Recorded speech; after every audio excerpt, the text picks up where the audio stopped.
Дали знаете колку пари плаќате дневно како даночен обврзник за функциите на централната власт? Сте се прашале ли каде и за што одат парите што ги плаќате како придонеси од плата и даноци? Одговор на сите овие прашања дава новата веб платформа за отворени податоци Open Data MK, а да одговорите можете да дојдете сами, едноставно и брзо. Се што треба да направите е да го наместите подвижниот курсор на износот на вашата плата и да дознаете колку плаќате секој ден за функциите на државата како одбрана, култура, здравство, јавни служби, но и екологија, па дури и за намалување на загадувањето. Да го земеме примерот со просечната плата во земјава од 22.000 денари.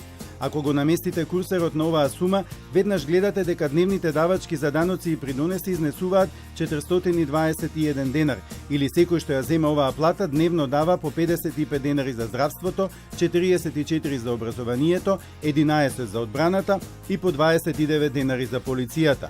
Ако кликнете на која било од овие функции, ќе видите уште подетално каде одат парите што ги плаќате преку даноци и придонеси. И тоа не е се.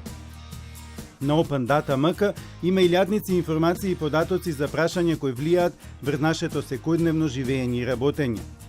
На што се трошат 167 милиарди денари од буџетот на земјава или кои се најголемите тендери, кои кому ги има доделено. Погледнете ги и нашите рангирања.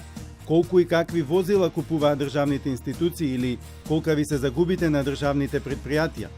Дознајте колку рационално се трошат парите на граѓаните, односно колку плаќаат разните државни институции за купување на еден ист производ и колкави се разликите во тие цени. Некој купува едно исто училишно столче за 500, а друг за 1000 денари. Или пак колку вработени има во вашата општина, односно по колку жители обслужува еден вработен. На Open Data MK дознајте многу повеќе, сами, брзо и лесно.